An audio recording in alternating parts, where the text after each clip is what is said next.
What age do y'all want a guy to be? That y'all are gonna start taking it seriously in a relationship. Do y'all want a guy that's your age, a couple years older, 30, 35? Like, what is it? Like, what's the age that you're looking for? We'll start with you on this one. So I'm 28, and I think that even 28-year-olds are pretty immature. Men mature later than women do, a Yeah. lot later. So I would want somebody around the same age as me or older, but 30 to 35? but like ideally a little bit older. Well, give me like a number, like 30, 35, you think? Like a bracket. My hinge range is like 26 to 34. That's a good way to put it. The hinge The range. hinge range, Yeah. yeah. So, That's a hookup app, by the way. Sergio, I got a question real No, quick before Tinder we is. go to the next girl. It's a hookup. Trust me. All my friends are on it. If all my boys are telling me it's a hookup app, it's a hookup app, honey. What did you say, Donnie? Sergio, a question for you. Were you going to follow up with a financial question after this about the annual income, or were you going to incorporate it with this? Because I think it's important that we ask that too. Yeah, no, you're right. We should ask that actually. So, Yeah, age range and annual income, Yeah, give me minimum both. annual income that you would take a guy seriously. Somebody who makes at least as much as I do, I would say. like At least as six much as me. figs? Like what? Just shy of 6 figures. Okay. What do you think? Like we're talking about age range and then also in income range. Yep. So I'm 25, definitely closer to mid 30s. Yeah. So we'll On say the low, like what's the bracket? Like 30 to 35? 30 to 35 I think is a good range, or 30 to 38. Okay. Yeah. Man, there's something about them 36, 37, 38-year-olds, huh? I've never, I don't know any of them. Yeah, I feel like in my experience, they just give that value that I'm looking for.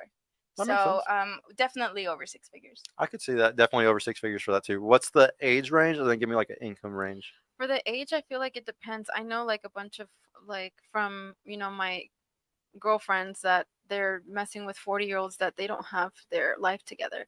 And I know younger men that are in their early 20s. He's a brokey.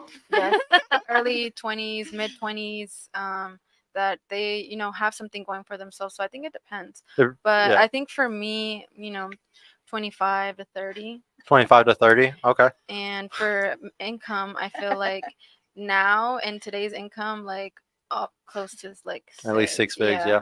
What do you think? So I'm 22. I'm a little younger.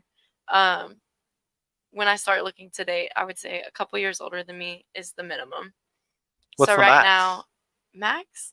So if I'm 22, I would say max would be like 28, 29. 28, 29. So then the starting age would be 22. 25? 24, 25. 24, Yeah. 25. Okay. Mm-hmm. And what about And income? then income, I don't really care as long as you make about the same as me. About the same or He's a more. brokey. Yeah, Yeah. basically. And hypergamy proves that y'all do want somebody that is like half or over. Yeah. So like when I give advice lately, because I don't know if y'all know this, but I also do coaching for women too. Like my mentorship is for men and women. And when I teach them, like the big thing is I always say 30 years old. And the reason why is because guys are completely different after 30. Like you have a completely different wake up call. Like it literally changes your life when you hit 30. Like everything just slaps you in the face. If you're a failure, whatever the is going on, you wake up at 30 as a man. So I would just highly suggest to choose guys over 30 because you're gonna. And I know if y'all have dated men over 30, you can literally see exactly what I'm talking about. Where there's like a 28-year-old and a guy that's 2 years older and he's completely different. Most women are perpetually bored. A guy with game saves them from that. Yes, exactly. Yeah, and that's another thing. Like y'all like the alphas because they always got game, which keeps y'all kind of invested in the relationship, like emotionally there.